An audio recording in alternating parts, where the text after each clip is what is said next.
Miss হবে না আপনার পছন্দের টিভি শো। দেখুন জি5 অ্যাপে একদম ফ্রি। কেন কেন বারবার নীলুর চিন্তা আমার মাথায় ঘুরপাক খাচ্ছে?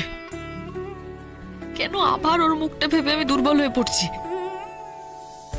ও যা করেছে সত্যি অন্যায়, আর এমন অন্যায় করেছে যার জন্য আমি কেন, দুনিয়ার কেউই ওকে মাফ করতে পারবে না।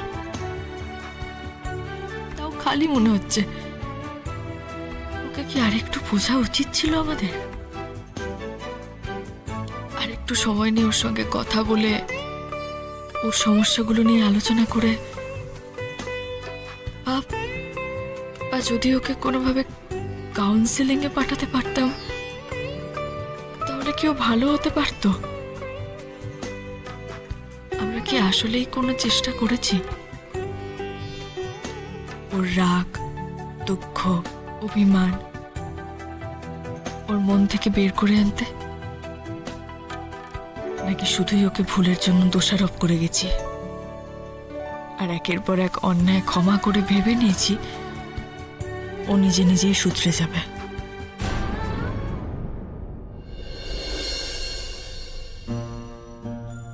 না, আমি আর দুর্বল হব না নীলুর প্রতি। মানসিক অস্থিরতার মধ্যে দিয়ে অনেকেই যায়, অনেকেরই জীবনে খারাপ ফেজ আসে, কিন্তু তার দোহাই দিয়ে কখনোই ওর করা অন্যায়গুলোকে জাস্টিফাই করা যায় না। আমি তো যথেষ্ট স্পেস দিয়েছি ওকে, সেটার সদ্ব্যবহারও যখন করতে পারেনি, তখন আর ওর কথা ভেবে আমি নিজের শরীর খারাপ করব না। নীলুকে আমি আমার জীবন থেকে চিরকালের মতো ছেটে বাদ দিয়ে দিয়েছি।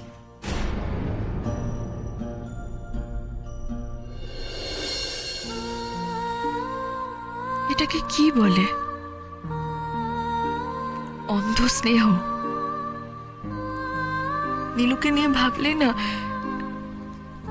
সেই ছোট্ট জামা পরা নীলুটার কথা বারবার আমার চোখের সামনে ভাসে।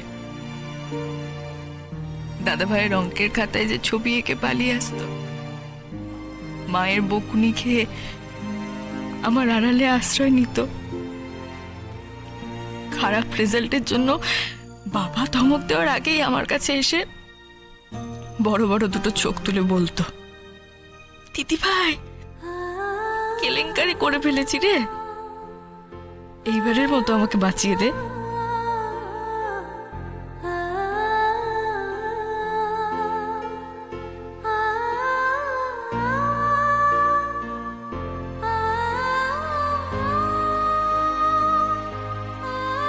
কেন